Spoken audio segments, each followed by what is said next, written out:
Проще говоря. Тот, кто думает, что у него нет стратегии, глубоко заблуждается. Стратегия есть у всех, но не все ее осознают. Так считал Мао Цзэдун, не самый глупый китаец.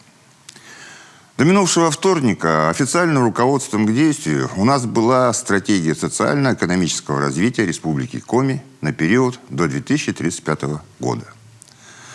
Документ разработан на основе анализа и прогнозов, актуальных на апрель года 2019. Понятно, что жизнь эти прогнозы уже поправила, даже пессимистически.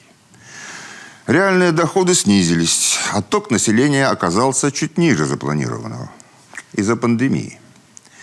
Изменилась структура доходов бюджета.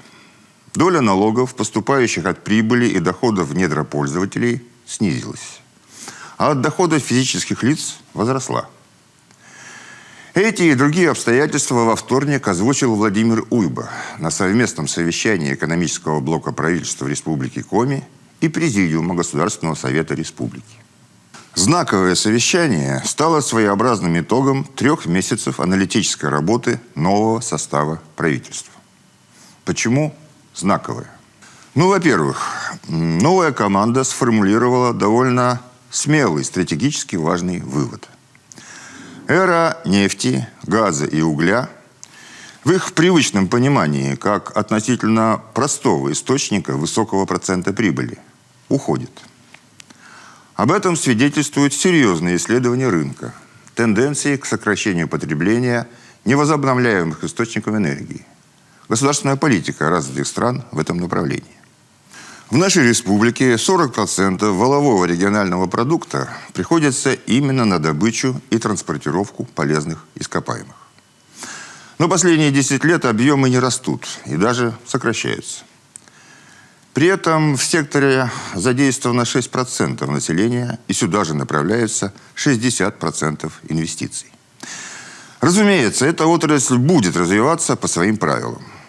Но трансформация от добычи до глубокой переработки здесь – это сотни миллиардов инвестиций и 5-10 лет на модернизацию.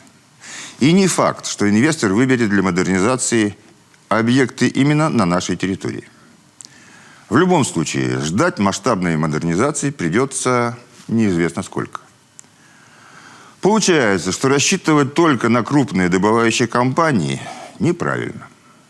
Нам важны и необходимы именно местные предприятия в таких секторах, как обработка древесины и выпуск изделий из дерева, производство бумаги и бумажных изделий, производство нефтехимических и химических продуктов. Они поставляют продукцию и на экспорт.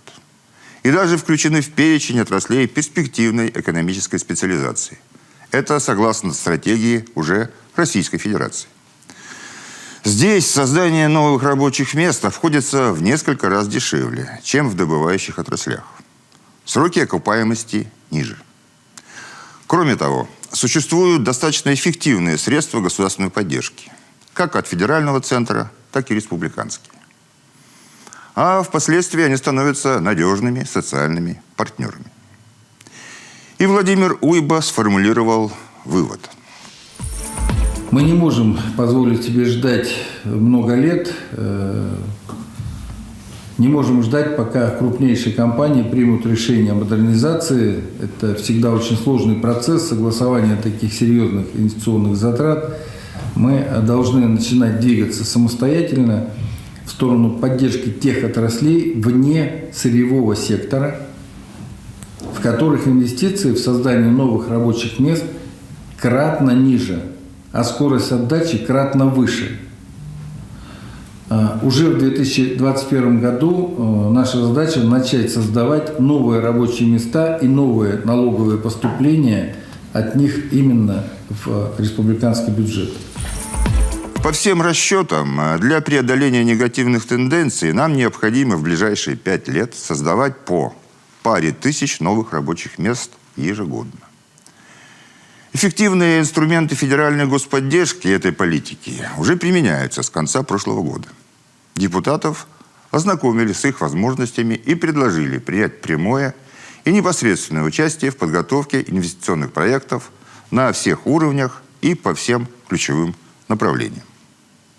И второй признак знаковости события. По большому счету, это первый пример такого плотного сотрудничества наших ветвей власти именно в экономической сфере. Депутаты доклад одобрили и свои предложения тоже сформулировали. Процесс пошел. В принципе, создание 10 тысяч новых рабочих мест за 5 лет тоже можно считать задачей стратегической. Во всяком случае, очень амбициозной. Проще говоря, во вторник произошла первая примерка стратегии 2035 к реальной ситуации в экономике.